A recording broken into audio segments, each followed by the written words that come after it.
morning students. In the last session we started with a new chapter, that is air and water, and we learned about air, atmosphere, and we also learned whatever air contains. Today we are going to start with another topic of the same chapter, that is why do we need air.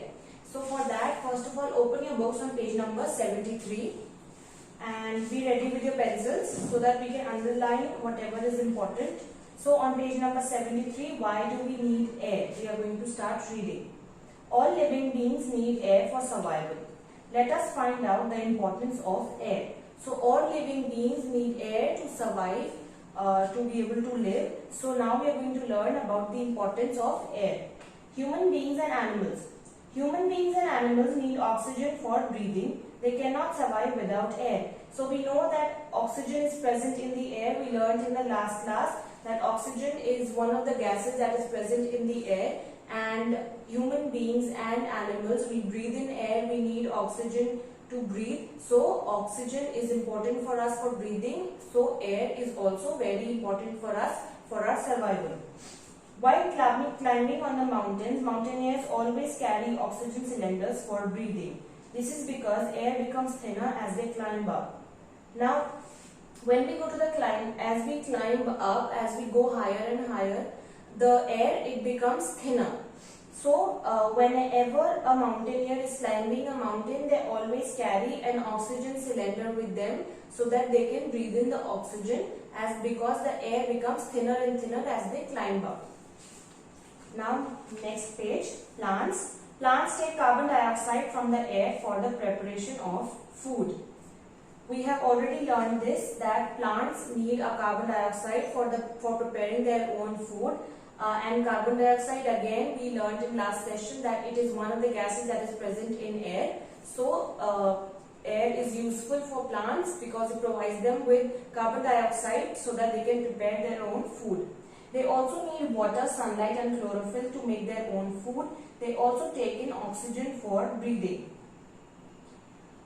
So underline that they also need water, sunlight and chlorophyll to make their own food, and they also take in oxygen for breathing. So this is why air is very important for us. This is why we need air. So now we are going to revise what we learned so far. So why do we need air? We need, all living beings need air for their survival. First of all, humans and animals. Human beings and animals, they need oxygen for breathing, and oxygen is present in the air, so we need air for our survival, and we cannot survive without air.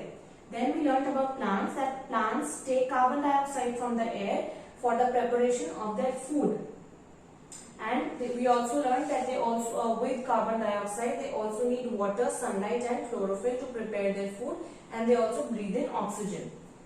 Now we are going to learn about water. Water is essential for the survival of all living beings. Underline this line, that water is essential for the survival of all living beings. Plants, animals and human beings need water. So all living beings, are plants, animals and human beings. So we need water. Some uses of water are here. It is used by farmers to water their fields. So farmers use water to water their fields if they are growing crops or they are growing anything. So they need water to water their fields. Gardeners need to water their plants so they can grow well.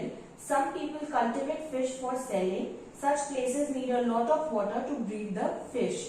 So some people, they also cultivate fish for selling, because some people also eat fish or some other thing. So a lot of water is required so that they are able to breed the fish.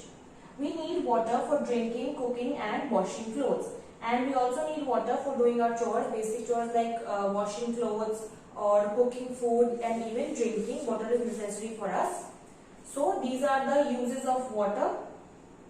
Where does water come from? Now where does this water come from?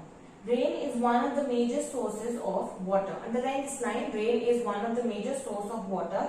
Rain helps in filling up oceans, seas, lakes and ponds. Water is also present under the ground. This underground water can be drawn through wells and tube wells. Underline this, that water is also present deep under the ground.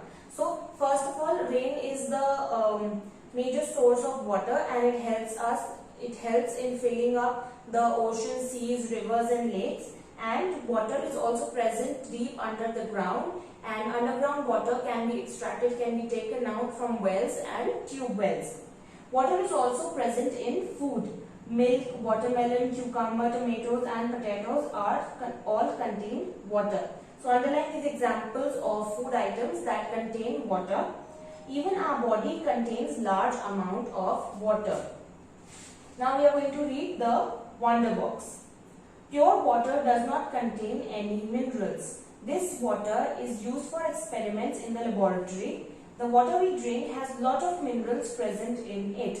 So pure water, we also call it distilled water. It does not have any minerals and it is used in laboratories for different experiments. But the water that we use, that we drink or that we use in cooking, it has lots of minerals in it.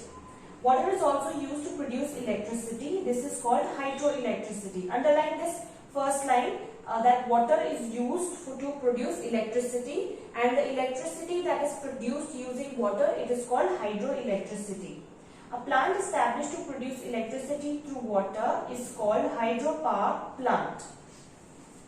So now we are going to revise water. Water is essential for the survival of all living beings like plants, animals and human beings, and it has various uses. Some of them are given here, that is, farmers use water to water their fields, gardeners water their plants so that they can grow, and water is needed to breed the fish for selling, because some people cultivate fish for selling purposes, and it is needed by us for drinking, cooking and even washing clothes. And rain is one of the major sources of water. It fills up oceans, seas, lakes and ponds. And underground water is also there, and it can be drawn through wells and tube wells. There are some food items that contain water like watermelon, cucumber, tomatoes, potatoes and milk. And also our body contains water, and water also helps produce electricity, and that electricity is known as hydroelectricity. And the plant that is established to produce that electricity from water is known as hydropower plant. Now that is all for today. You have to revise whatever we have done today. Thank you and have a nice day.